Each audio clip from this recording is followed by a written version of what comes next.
Welcome back. This is काव्य अग्रवाल। तो आज हम लोग बात करने वाले हैं आंसर प्रेजेंटेशन टिप्स पे कि इकोनॉमिक्स में अब बोर्ड्स आने वाला है, बस 2 दिन में एग्जाम है। तो हमें आंसर लिखने कैसे हैं, जो केस स्टडी उन्हें कैसे लिखना है, इंडियन इकोनॉमिक डेवलपमेंट में आंसर फ्रेम कैसे करना है, कितना लिखना है, सब चीज़ों में बात करेंगे। ठीक है। चलो स्टार्ट करते हैं। इंपॉर्टेंट वीडियो है, चेक कर लेना जरूर। सबसे पहले एक चीज को समझो कि आपने कितना पढ़ा है कितना नहीं पढ़ा। अब फर्क नहीं पड़ता, ठीक है। आपने सब पढ़ लिया है, सब नहीं पढ़ा है, कुछ पढ़ा है, इट्स ओके। टाइम है, उसको कर लो कवर अप। बट आप आंसर लिख कैसे रहे हो ना, वो बहुत मैटर करता है। रीजन ये है कि जिस तरह से देखो, हम स्टूडेंट्स के लिए एग्जाम, 3 घंटे का एग्जाम लिखना एक बड़ा टास्क है ना, एक अच्छा खासा काम है। इसी तरह से जो टीचर्स आपकी जो आंसर है वो चेक करेंगे, उन टीचर्स के लिए भी अपने आप में एक बहुत बड़ा बड़ा काम है ना। उन्हें भी एक ही दिन में बहुत सारी आंसर शीट चेक करनी है। तो आपको सिंपल रखनी है चीजें उन टीचर्स के लिए भी। ऐसा ना हो कि आपके आंसर्स में बहुत ज्यादा ढूंढना पड़ रहा है टीचर्स को कि क्या लिखा है क्या नहीं लिखा है, फाइनल आंसर क्या है। वो नहीं होना चाहिए। तुम्हें अपनी आंसर शीट को बहुत ही प्रेजेंटेबल बनाना है कि इजीली आंसर चेक भी हो जाए और आपको अच्छे मार्क्स भी मिल जाए। ठीक है। टॉपर की आंसर शीट हम चेक करेंगे अभी कि लास्ट ईयर जिसने टॉप किया था उसने किस तरह से आंसर्स लिखे। बट उससे पहले की पॉइंट्स पे बात कर लेते हैं कि क्या क्या आपको ध्यान में रखना है while writing your answers in economics. ठीक है। तो ये पॉइंट्स कहीं पे अपने पास नोट कर लेना। याद नहीं रहता नहीं तो मैंने भी एक बार स्क्रिप्ट बनाई है कि बोलना क्या है, क्या क्या पॉइंट्स हैं, जिससे कुछ मिस ना हो पाए। ठीक है।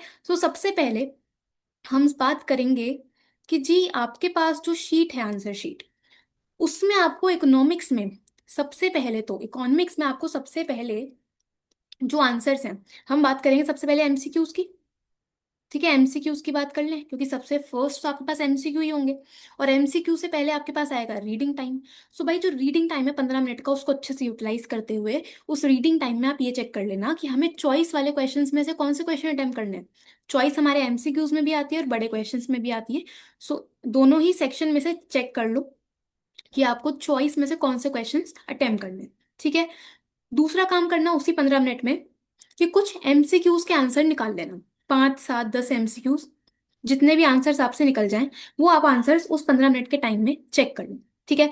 जिस भी पार्ट में आप स्ट्रांग हो, चाहे मैक्रो हो चाहे इंडियन इको हो, उसके संग शुरुआत करना। हेडिंग डाल देना ऊपर, सेक्शन ए या सेक्शन बी। अब उसमें भी आप अपने अकॉर्डिंग कर सकते हो। आपको लगता है कि मैक्रो में आप स्टार्ट कर रहे हो तो फर्स्ट से लेके 17 क्वेश्चन होंगे, तो आप चाहो तो 17 क्वेश्चन से भी स्टार्ट कर सकते हो, कोई दिक्कत नहीं है। बट एक सीक्वेंस में करना, 17 फिर 16 फिर 15 फिर 14। कोई क्वेश्चन याद ना भी आए, नहीं समझ में आए, तो स्पेस छोड़ देना, चाहे तो एक्स्ट्रा स्पेस छोड़ देना, कोई बात नहीं। बट एक ऑर्डर होना चाहिए। ठीक है। इसमें शफलिंग मत करना। ओके। आपको रीडिंग टाइम को तो इस तरह से यूज करना है। ओके। अब एमसीक्यूज की अगर बात करें तो एमसीक्यूज में यार प्रॉपर लिखना। मान लो ये आपकी शीट है। ठीक है। शीट चलो आपकी इस तरह की होती है, ये हमारी शीट है। तो इधर मार्जिन बना होगा, तो यहाँ पे पहले डालना क्वेश्चन कौन सा है। ठीक है। क्वेश्चन नंबर, उसका ऑप्शन, सपोज आंसर सी बन रहा है, ऑप्शन सी में है सपोज माइग्रेशन, तो वो नाम भी आपको लिख के चलना है। ऑप्शन नंबर भी लिखो और उसके ऑप्शन के अंदर है क्या वो भी लिखना है। ठीक है, पूरा लिखना है। सपोज सेकंड क्वेश्चन का आंसर है डी ऑप्शन, कि assertion is true, reason is false, तो ये पूरा लिख देना कृपया करके, जो इसके अंदर गिवन है। ठीक है। एमसीक्यूज आपको इसी तरह से करने हैं। दूसरी चीज हम बात करें कि आपको सारे आंसर लिखने हैं पॉइंट्स में। ठीक है। हमें पैराग्राफ तो यूज करने ही नहीं है, पैराग्राफ यूज ही नहीं करने भाई। पॉइंट्स में आंसर लिखना, पॉइंट टू पॉइंट लिखना है। मतलब क्या है कि मान लो अगर आपका क्वेश्चन 3 मार्क का है, ठीक है, 3 नंबर का क्वेश्चन हो, 4 नंबर का क्वेश्चन हो या 6 नंबर का क्वेश्चन हो, 3 मार्क में 3 पॉइंट्स, 4 नंबर में 4 पॉइंट्स, 6 नंबर में अगर 6 पॉइंट्स बनते हैं 6 पॉइंट्स, अदरवाइज बुक में जितने गिवन है उस टॉपिक के अकॉर्डिंग उतने लिख देना। ठीक है। पॉइंट्स में लिखना, पैसेज यूज मत करना। और हेडिंग्स के साथ लिखना, हेडिंग्स के साथ। ठीक है। कि मान लो एक क्वेश्चन बहुत फेमस है कि बैंकर टू द गवर्नमेंट, ये वाला फंक्शन सेंट्रल बैंक का एक्सप्लेन कर दो, बैंकर टू दी गवर्नमेंट। ये 3 मार्क्स में आया। ठीक है। पहले तो एक छोटा सा इंट्रोडक्शन दे देना। इंट्रोडक्शन दोगे पहले। अब ये इंट्रोडक्शन आपको 3 मार्क का हो, 4 मार्क का हो या 6 मार्क का हो, सब में देना है। पहले लिखना इंट्रो। ठीक है। इंट्रोडक्शन की जो सेंट्रल बैंक है वो एज अ बैंकर भी काम करता है फॉर द गवर्नमेंट। ठीक है। अब हमें पता है कि बैंकर टू द गवर्नमेंट में 3 पॉइंट्स हैं, 3 पॉइंट्स हैं। तो उस 3 पॉइंट्स में से पहली हेडिंग डालना as a banker, as a banker. ये हो गई हेडिंग, इसको अंडरलाइन करके इसका 2 से 3 लाइन में एक्सप्लेनेशन। ठीक है। दूसरा पॉइंट आएगा एज एजेंट, ये हो गई हेडिंग, इसका भी 2 से 3 लाइन में एक्सप्लेनेशन। और तीसरा पॉइंट एज फाइनेंशियल एडवाइजर, ये हो गई हेडिंग, और इसका भी 2 से 3 लाइन में एक्सप्लेनेशन। तो इस तरह से आपका पहले इंट्रो आएगा, फिर उसके अंदर हेडिंग्स में पॉइंट्स आ जाएंगे। और इसके साथ साथ आप साथ में अच्छी प्रेजेंटेशन के लिए क्या बना सकते हो, एक फ्लो चार्ट जिसमें लिख देना banker to the government, banker to the government, और उसमें 3 एरो डाल के इधर लिख देना बैंकर, एजेंट और फाइनेंशियल एडवाइजर। तो सिंपल चीज रहेगी कि टीचर जब आपकी कॉपी चेक करेंगे तो उनको ये फ्लो चार्ट दिख जाएगा ना कि आपने लिखे हैं तीनों पॉइंट्स, मतलब आपने एक्सप्लेनेशन सही लिखा होगा। बहुत थॉरली वो पढ़ेंगे ही नहीं। ठीक है, जितना कम टाइम एक टीचर को आपकी आंसर शीट चेक करने में लगाना पड़ेगा ना, उतने अच्छे बेटर आपको मार्क्स मिल पाएंगे। तो फ्लो चार्ट का यूज करना, जहां पे भी आपको लगता है कि कुछ पॉइंट्स बन रहे हैं, 3 से 4 पॉइंट्स, मेक फ्लो चार्ट। ठीक है, फ्लो चार्ट बनाना, पॉइंट्स में आंसर लिखना है, वो 4 नंबर का हो तो भी पहले इंट्रो आएगा, फिर इसका अगर हेडिंग्स बनती है तो हेडिंग्स, आंसर इन पॉइंट्स, और लास्ट में आप एक 2 3 लाइन में कंक्लूजन भी लिख सकते हो जो कि क्वेश्चन से ही बनेगा। ठीक है, 6 मार्क में भी आपको इसी तरह से करना है, इंट्रो, फिर उसकी बॉडी, और फिर लास्ट में कंक्लूजन। ठीक है, सब कुछ पॉइंट्स में विद हेडिंग्स लिखना। ओके, अब हेडिंग्स बुक्स की होनी चाहिए, नहीं आती तो खुद से बना लेना, कोई बात नहीं। ओके, ये ठीक। इसके बाद ध्यान देना कि बहुत सारे क्वेश्चंस आते हैं आपके डिफेंड रिफ्यूट के, मेजोरिटी क्वेश्चन यही आएंगे, डिफेंड या रिफ्यूट। ठीक है, या फिर do you agree, do you agree, या इज इट ट्रू, इस तरह के क्वेश्चन आते हैं ना। तो उसमें पहले आपको आंसर सीधा शुरुआत नहीं कर देनी है, पहले लिखना कि yes I agree, yes I agree, इसको अंडरलाइन कर देना। एक लाइन छोड़ के फिर उसका एक्सप्लेनेशन लिखना शुरू करना कि आप क्यों अग्री करते हो। ठीक है, डिफेंड अगर कर रहे हो तो लिखना कि डिफेंड, इसको मार्क कर दो, अंडरलाइन कर दो, एक लाइन छोड़ो, फिर उसका एक्सप्लेनेशन शुरू करना। तो ये जो एक वर्ड आपने लिखा है ना, yes I agree, defend, true, इसके भी मार्क्स होते हैं, इसको भूल मत जाना। ठीक है, एकदम से शुरुआत नहीं कर देनी है, पहले जो लिखना चाह रहे हो आंसर, क्वेश्चन पढ़ोगे, क्वेश्चन ध्यान से पढ़ना। ठीक है, क्वेश्चन में बोला क्या है, पूछा क्या है, समझना, पहले उसे हिंदी में ट्रांसलेट करना। बड़े बड़े क्वेश्चन आते हैं, स्टेटमेंट बेस्ड ही क्वेश्चन बनते हैं, है ना। तो स्टेटमेंट को तोड़ तोड़ के पढ़ के समझने की कोशिश करना, एक फ्लो में पढ़ोगे नहीं समझ में आएगा, नहीं समझ में आएगा। उसको तोड़ तोड़ के पढ़ना, हिंदी में इंटरप्रेट करना, समझना, फिर सोचना कि क्या लिखना है हिंदी में, और उसको इंग्लिश में ट्रांसलेट करते हुए आंसर बनाना। तो पहले सोचोगे फिर लिखोगे ना, ऐसा तो है नहीं कि सीधा लिखना ही शुरू कर दोगे भाई, कुछ जो समझ में आ रहा है लिख दो भाई, ऐसा नहीं करना। ठीक है, सो सोचो और फिर लिखना। ठीक है, तरीके से। ओके, फ्लो चार्ट्स का मैंने आपको बता दिया, जहां लगता है फ्लो चार्ट बन सकता है बना दो, कोई दिक्कत नहीं, अच्छा लगेगा फ्लो चार्ट बनेगा तो आपके आंसर्स में मार्क्स अच्छे मिलने के चांसेस बढ़ेंगे। ठीक है, दूसरा आपको ध्यान रखना है कर्व्स का। ठीक है, कर्व्स हमारे एडीएएस में भी हैं। ठीक है, आपके पास फॉरेन एक्सचेंज में भी है। तो अब देखो, फॉरेन एक्सचेंज से क्वेश्चन आता है कि अगर प्राइस बढ़ेगा, प्राइस बढ़ेगा एक्सचेंज का, फॉरेन एक्सचेंज का, तो डिमांड कम हो जाएगी।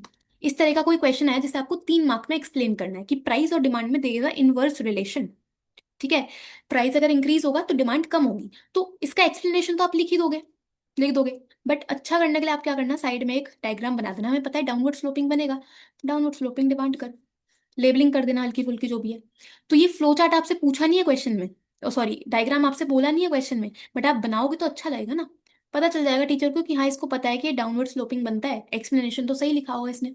वो ध्यान से ज्यादा पढ़ेंगे ही नहीं, आपको मार्क्स मिलेंगे अच्छे से। ठीक है, एडीएस के जो भी कर्व्स हैं उनको ध्यान से देख लेना, उनकी लेबलिंग प्रॉपर होनी चाहिए। मान लो आपको दिखाना है, इक्विलिब्रियम दिखाना है, तो कर्व बनता ही है हमारा, X axis, Y axis, origin. ठीक है, ये हमारी 45 डिग्री की लाइन ए एस। ठीक है, ये है एडी, और ये जो पॉइंट है ये है equilibrium. This is quantity, x axis पे आपने लिया है इनकम, आउटपुट, एम्प्लॉयमेंट, और वाई एक्सिस पे हमने लिया है एडी और एएस। ठीक है, प्रॉपर लेबलिंग हो गई, तरीके से हमने लिखा है कि वाई एक्सिस पे क्या लिया है, एक्स एक्सिस पे क्या लिया है, ये पॉइंट क्या है, सब लिखा है। तो आपको फुल लेबलिंग के साथ करना है, स्केल और पेंसिल का यूज करते हुए करना। ठीक है, पेंसिल से ही बनाना, स्केल यूज करते हुए तरीके से बनाना, खुला खुला थोड़ा बड़ा बना दो, ऐसा नहीं कि छोटा सा बना दिया, दिख भी नहीं रहा, समझ भी नहीं आ रहा, नहीं, तरीके से बनाना फ्लो चार्ट, जितने भी डायग्राम्स हैं, जितने भी कर्व्स हैं, अच्छे से। ठीक है, जो अच्छे क्वेश्चन, मतलब 4 या 6 नंबर के क्वेश्चन हो जिसमें लगता है कि इसमें कोई ना कोई रिलेटेड कर्व बन सकता है, तो बना देना। आपके पास उसमें क्वेश्चन में लिखा नहीं आएगा, आपको खुद से दिमाग लगाते हैं वहां पे बनाना है। ठीक है, ये भी हो गया, ये मैंने आपको बताया।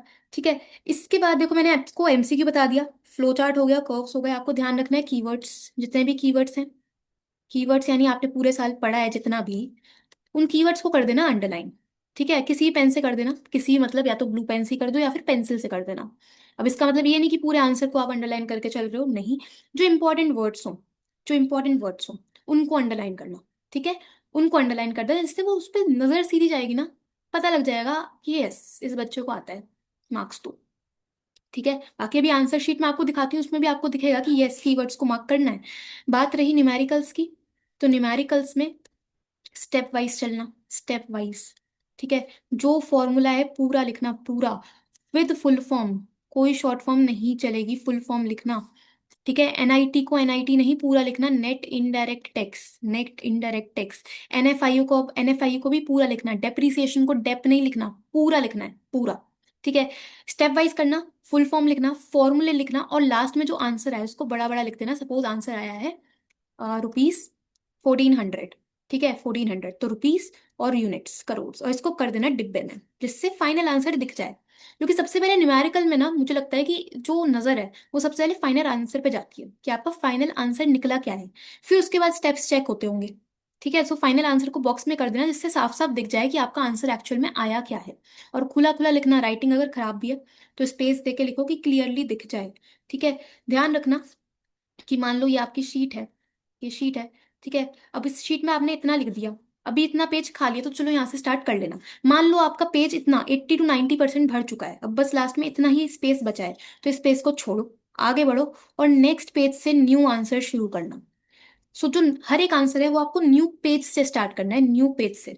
अगर तो स्पेस बचा है तो वहीं से कर लो, बट अगर बहुत कम स्पेस बचा है, स्किप मार के नेक्स्ट पेज से करना। ठीक है, हर एक आंसर के बाद एक लाइन ड्रॉ कर देना, समय मिले आपको तो। ठीक है, बाकी हर एक आंसर, दो आंसर के बीच में 2 लाइन का स्पेस छोड़ देना, ताकि पता लग जाए कि एक आंसर खत्म हुआ है, नेक्स्ट कहाँ से स्टार्ट हो रहा है। ठीक है, ये भी डन। इसके बाद बात रही एग्जाम्पल्स की, तो जहां आपको लगता है आप एग्जाम्पल लिख सकते हो, जैसे कि कोई पब्लिक गुड्स का क्वेश्चन आया हो तो एग्जाम्पल्स लिखना, एक्सटर्नैलिटी का क्वेश्चन आया एग्जाम्पल लिखना। ठीक है, और आपके पास जितने भी क्वेश्चन है इसमें एग्जाम्पल बन सकते हैं, खुद से या फिर बुक से एग्जाम्पल लिखो, उनको बॉक्स में कर देना चाहे तो।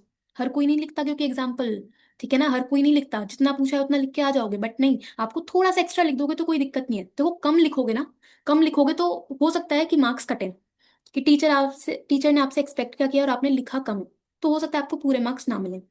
तो एक्स्ट्रा लिख दोगे ना तो कोई भी प्रॉब्लम नहीं। ठीक है, एक्स्ट्रा लिख सकते हो, कोई दिक्कत नहीं। ओके, याद रखना कि आपको कोई भी क्वेश्चन नहीं छोड़ना, डोंट लीव एनी क्वेश्चन, कोई क्वेश्चन नहीं छोड़ना। देखो मैक्रो तो फिर भी हमारे कॉन्सेप्ट्स पे बेस्ड है, बट इंडियन इकोनॉमिक डेवलपमेंट फिर भी थ्योरी है ना, कंप्लीट थ्योरी है, जनरल भी है। अगर आपने नहीं भी पढ़ी है, 6 मार्क का कोई क्वेश्चन है, तुम्हें नहीं आता कोई बात नहीं, जिस टॉपिक से पूछा गया है, जिस कॉन्सेप्ट से पूछा गया है, उस कॉन्सेप्ट को एक्सप्लेन कर दो। ठीक है, इंट्रो तो लिख ही सकते हो, 2 से ढाई नंबर, 3 नंबर तो मिल ही जाएंगे एटलीस्ट। तो कोई क्वेश्चन छोड़ना नहीं है, जितने मार्क्स का क्वेश्चन है उस टॉपिक से रिलेटेड जो तुम्हें पता है लिख दो। 2-3 मार्क्स इंट्रो के तो मिलेंगे ही आपको, एटलीस्ट 2 नंबर तो मिलेंगे ही मिलेंगे, है ना, तो वो कर देना। ठीक है, तो कोई क्वेश्चन छोड़ना नहीं है आपको, जितने भी डिफरेंस वाले क्वेश्चन है, डिफरेंस वाले क्वेश्चन उनको टेबल फॉर्मेट में लिखना है, विद बेसिस लिख देना। ठीक है, अब बेसिस अगर आपको याद नहीं है एग्जैक्ट तो खुद से बना लेना, कोई बात नहीं, जो भी आप पॉइंट्स लिखोगे डिफरेंशिएट करने के लिए, उसके बेसिस पे खुद ही आप बेसिस बना के लिख देना टेबल फॉर्म में। ठीक है, टेबल फॉर्म में। ओके, बाकी और आपके पास इसके बाद ध्यान रखना कि आपको एक्सप्रेस करना है, एक्सप्रेस करना है यार। देखो जो 3 नंबर के क्वेश्चंस होते हैं ना, उसमें जनरली आपको लाइक हाफ पेज फिल करना पड़ता है, हाफ पेज। ठीक है, 4 नंबर में आप करीब करीब 1 पेज भर देना, और 6 नंबर में 1.5 से 2 पेज। ठीक है, डिपेंडिंग ऑन द क्वेश्चन और आपकी राइटिंग कितनी बड़ी है, कितना बड़ा आप लिखते हो उसके अकॉर्डिंग। तो आपको उसमें एक्सप्रेस करना होगा, आईडी में तो करना ही करना है। ठीक है, कहीं पे भी मतलब शॉर्टकट मत मारना, लिखना तरीके से। केस स्टडीज की बात रही, हमें पता है मैक्रो और आईडी दोनों में से 6-6 नंबर का क्वेश्चन केस स्टडी का बनेगा, लास्ट क्वेश्चन, क्वेश्चन 17 और 34। तो 6 नंबर की केस स्टडी आएगी, अब इस 6 मार्क्स में से ना मेजोरिटी टाइम 4 मार्क्स की जो केस स्टडी होती है उसका आंसर डायरेक्ट आपको केस स्टडी में ही मिल जाएगा। ठीक है, केस स्टडी सॉल्व कैसे करनी है वो एक अपने आप में क्वेश्चन है, how to solve case study. तो ज्यादा कोई बड़ा क्वेश्चन नहीं है, how to solve case study, CBQ case study question. ठीक है, सो देखो सबसे पहले तो केस स्टडी होगा लंबा चौड़ा, नीचे कुछ क्वेश्चंस गिवन होंगे, सबसे पहले रीड करना क्वेश्चंस। आपको सिर्फ सबसे पहले क्वेश्चंस पढ़ने हैं, केस को मत शुरू कर देना पढ़ना, क्वेश्चन पढ़ो। ठीक है, 3 क्वेश्चन होंगे, उसमें 2 क्वेश्चन होंगे, वो हो सकता है कुछ भी। तो 6 मार्क्स में से मेजोरिटी टाइम जो 5-4 नंबर का क्वेश्चन है ना, 4 मार्क्स, वो आपका केस में से आपको टीप के लिखना होता है। ठीक है, जो क्वेश्चन है उसको फिर केस में ढूंढने की कोशिश करना, उसके आसपास जो लाइंस हैं टीप देना, लिख देना। आपको डायरेक्ट कुछ दिमाग नहीं लगाना, कॉपी पेस्ट करना है केस में से। केस में से कॉपी पेस्ट। बाकी 1 या 2 नंबर का ऐसा क्वेश्चन होगा जिसमें आपका खुद से दिमाग लग रहा होगा। तो अगर आपको आता हो तो बढ़िया है, अदरवाइज थोड़ा सोचना, ठीक है। क्वेश्चन बनता है कि सस्टेनेबल डेवलपमेंट की स्ट्रैटेजी बता दो केस स्टडी में, तो वो खुद से आपको फिर लिखना पड़ेगा, एक्सप्रेस करना पड़ेगा। बट जो मेजोरिटी काम है वो आपका कॉपी पेस्ट का होगा under the case study section. ठीक है, पहले क्वेश्चंस पढ़ना, फिर केस में से जाके सिंपल आप उसको टीप देना, जितने ही नंबर का हो उसके अकॉर्डिंगली पहले इंट्रो दे देना, और फिर जो पॉइंट्स हैं वो लिख देना। कोई दिक्कत नहीं, ठीक है, ये कर दोगे। और बस इतना ही आपको ध्यान रखना है। ठीक है, मैंने आपको सब बता दिया कि पॉइंट्स में लिखना है, हेडिंग्स के साथ लिखना है, फ्लो चार्ट बनाना, कर्व्स बना देना आपको, जो न्यूमेरिकल्स हैं उसमें प्रॉपरली करना है, ठीक है, एक्सप्रेस करना है, केस स्टडी कैसे करनी है वो मैंने आपको बताया। ठीक है, अब चलते हैं और देखते हैं हम लोग एक टॉपर की आंसर शीट। तो देखो यार, ये टॉपर की आंसर शीट सबसे पहले देखो लिखा है यहाँ पे प्रॉपरली, जल्दी जल्दी देख लेते हैं हम लोग। यहाँ पे देखो लिखा हुआ है सेक्शन ए, तो मैक्रो से शुरू करा है, हेडिंग डाल दी है, और फिर एमसीक्यूज में प्रॉपर लिखा है ऑप्शन भी और उसके अंदर है क्या वो भी। ठीक है, ऑप्शन भी और उसके अंदर है क्या सब कुछ। ठीक है, इसके बाद अगर हम चलें थोड़ा सा आगे, तो देखो यहाँ पे डिफरेंस है। ठीक है, डिफरेंस है हमारे पास। तो देखो डिफरेंस में भी टेबल फॉर्म में ही लिखा है डिफरेंस, डायरेक्ट टैक्स और इनडायरेक्ट टैक्स। और सबसे मस्त चीज क्या है कि इसने कीवर्ड्स को अंडरलाइन किया है, where the impact and incidence of tax lies on the same individual. Burden को हम शिफ्ट नहीं कर सकते, तो कैनॉट बी शिफ्टेड को अंडरलाइन करा हुआ है ना। तो कीवर्ड्स को मार्क किया है, जो इंपॉर्टेंट चीज टीचर को सामने के सामने दिखनी चाहिए उसको दिखाया हुआ है ना, वो दिखाया हुआ है। तो आपको भी इसी तरह से करना है। ओके, देखो अब इसके बाद आगे देखते हैं थोड़ा सा। इसके बाद देखो रियल जीडीपी का क्वेश्चन है। सो रियल जीडीपी और नॉमिनल जीडीपी इंपॉर्टेंट क्वेश्चन है, प्रॉपर लिखा है। पहले डेफिनेशन लिखी है रियल जीडीपी की, ठीक है, उसके बाद फॉर्मूला देखो, स्पेस देख के लिखा है कि क्लियरली दिख रहा है। फिर नॉमिनल जीडीपी की डेफिनेशन है और उसमें भी मार्क किया हुआ है करंट ईयर प्राइस और बेस ईयर प्राइस। फिर नॉमिनल जीडीपी का फॉर्मूला है ना, तो फॉर्मूला लिखा है, एक्सप्लेन किया है तरीके से, और एक पेज पे प्रॉपर देखो स्पेस दे के लिखा है, क्लियर दिख रहा है ना सब कुछ, इसी तरह से करना है आपको। ठीक है, क्रेडिट क्रिएशन का क्वेश्चन आया तो देखो वापस से यहाँ पे भी अगर हम चेक करें, तो जितनी इंपॉर्टेंट चीज़ है उनको अंडरलाइन किया है, यूनिवर्सिटी रिलेटेड। ठीक है, credit created by commercial banks, lending decreases, table बनाई है प्रॉपर, फॉर्मूला लिखा है पूरा का पूरा, और उसको फिर आगे एक्सप्लेन करा हुआ है। ठीक है, तो वही आपको करना है। चलो, देन इसके बाद देखते हैं थोड़ा सा और आगे। तो हमारे पास नेक्स्ट पे क्या है, नेक्स्ट पे अगर हम देखें, तो ये देखो, ये हमारा 14th क्वेश्चन है। सिचुएशन है इन्फ्लेशन आंसर में, और फिर उसका एक्सप्लेनेशन है। ऑब्जेक्टिव लिखा है तो उसको अलग से हेडिंग बना के लिखा है। ठीक है, फिर आपको दिया हुआ है कि गवर्नमेंट क्या क्या कर सकती है, तो हेडिंग डालिए इंक्रीज टैक्स रेट। दिख रहा है ये इंक्रीज टैक्स रेट, पहले हेडिंग है, फिर उसका एरो वाइज उसने एक्सप्लेनेशन लिख दिया है फ्लो चार्ट के फॉर्म में, फ्लो चार्ट के फॉर्म में, है ना। इसी तरह से आगे देखें हम थोड़ा सा, तो देखो ओपन मार्केट ऑपरेशंस का क्वेश्चन है, तो इसमें भी पहले डेफिनेशन लिखी है। तो इंट्रोडक्शन आपको देना है, जो भी क्वेश्चन है 3 नंबर के, 4 नंबर के या 6 नंबर के। इंट्रोडक्शन में कीवर्ड्स को मार्क किया है, buying and selling of government securities, central bank, behalf of government.